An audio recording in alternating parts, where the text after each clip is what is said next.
Saya sejak dulu ketawa kalau baca mau ada reuni 212. Nggak paham kenapa sih disebut reuni. Reuni itu seharusnya berlangsung setiap 3 tahun atau 5 tahun sekali lah.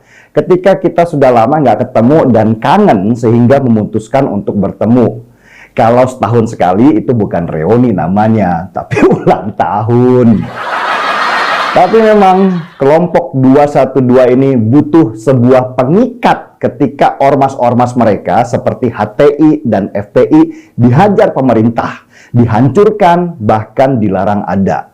Mereka butuh satu kekuatan untuk bersatu karena di luar sana mereka tercerai-berai. Dan satu-satunya harapan mereka adalah kumpul-kumpul di setiap tanggal 2 Desember. Waktu di mana mereka merasa pernah berjaya mengumpulkan sekian banyak massa di sekitaran Monas. Sejak merasa besar ini, ada orang-orang yang ingin mengkapitalisasi angka 212 sebagai wadah komersil untuk mendapatkan dana. Salah satunya dengan membuat toko kecil bernama 212 Mart yang gagal total karena pengelolaannya sama nggak beresnya sama orang-orangnya. Mereka pikir dengan nama Islam, orang-orang akan berkumpul dan menyumbangkan dananya yang bisa dipakai untuk kegiatan dan menghidupi kegiatan mereka sehari-hari yang banyak pengangguran. Dengan demo sebagai sebuah penghasilan. Tapi yang tidak mereka hitung adalah bahwa mayoritas pendukung 212 adalah orang susah yang bahkan untuk hidup sehari-hari aja kembang kempis sehingga sulit sekali untuk menyumbang atau donasi supaya 212 Mart bisa besar. Apalagi disuruh beli di toko kecilnya karena ternyata harga barang di 212 Mart itu lebih mahal daripada di Alfamart ataupun Indomaret. Jadi ternyata angka bukanlah segalanya ketika angka yang besar itu tidak mampu dikapitalisasi dengan baik. Karena itulah satu-satunya penghasilan yang paling mungkin mereka dapatkan adalah dengan demo, mengumpulkan banyak massa dan dijual kepada bohir-bohir yang membutuhkan. Itulah pendapatan satu-satunya kelompok 212 untuk bisa dapat penghasilan. Demo adalah jualan mereka. Karena itu, demo 212 harus dipelihara setiap tahun supaya para bohir terus ingat nama mereka. Harus diakui, gak gampang dan gak murah untuk mendatangkan massa untuk datang ke satu titik ya. Harus ada mobilisasi, dan mobilisasi itu butuh dana yang besar. Mereka menamakan itu logistik.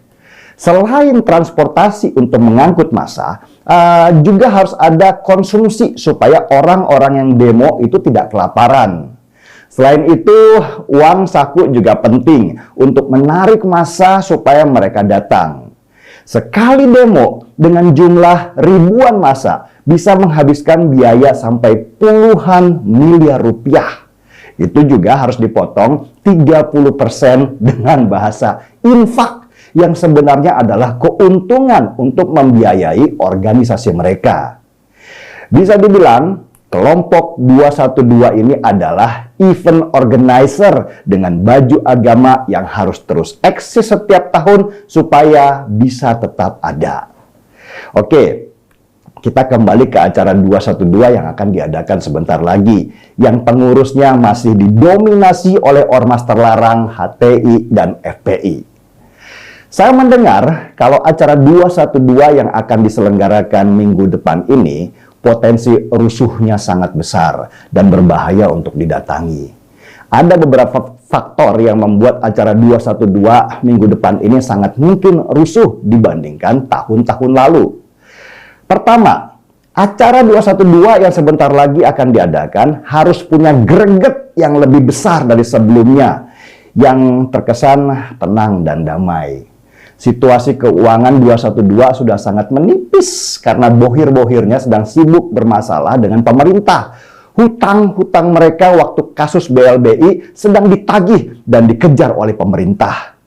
Ibu Sri Mulyani sedang galak-galaknya menyita hutang-hutang yang nilainya bisa sampai triliunan rupiah itu. Karena itu untuk mendapat perhatian dari para bohir dan membuka peluang untuk bohir baru, maka acara 212 kali ini harus bisa menarik perhatian. Dan cara untuk diperhatikan yang paling mungkin adalah dengan membuat kerusuhan. Sehingga beritanya bisa kesebar kemana-mana dan menarik media untuk meliput mereka. Ini bagian dari kesepakatan karena bohir juga nggak mau uang yang mereka kucurkan terbuang sia-sia.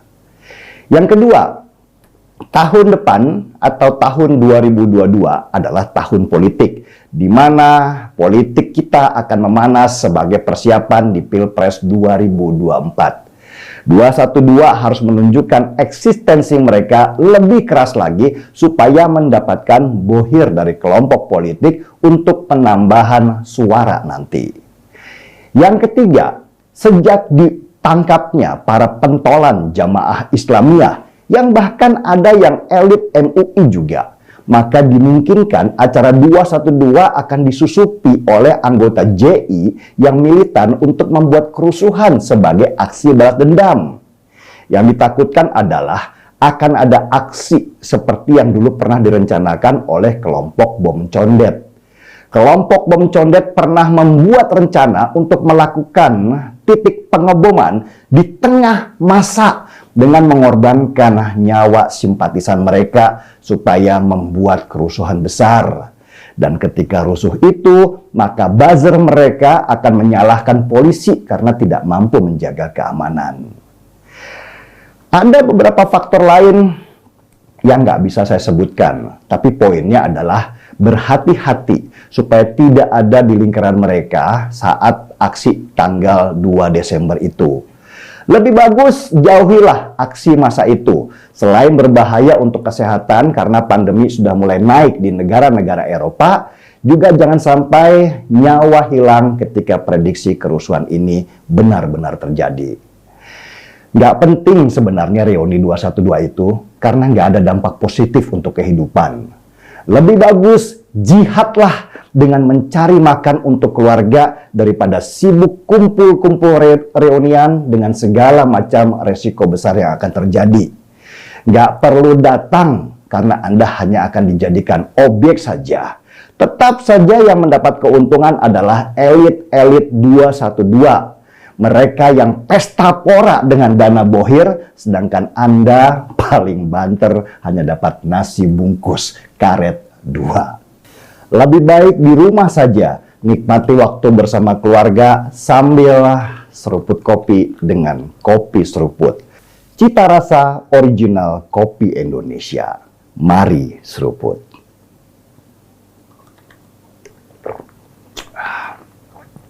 Marki Bong, mari kita bongkar semua. Saya Denny Siregar, kita di acara Timeline.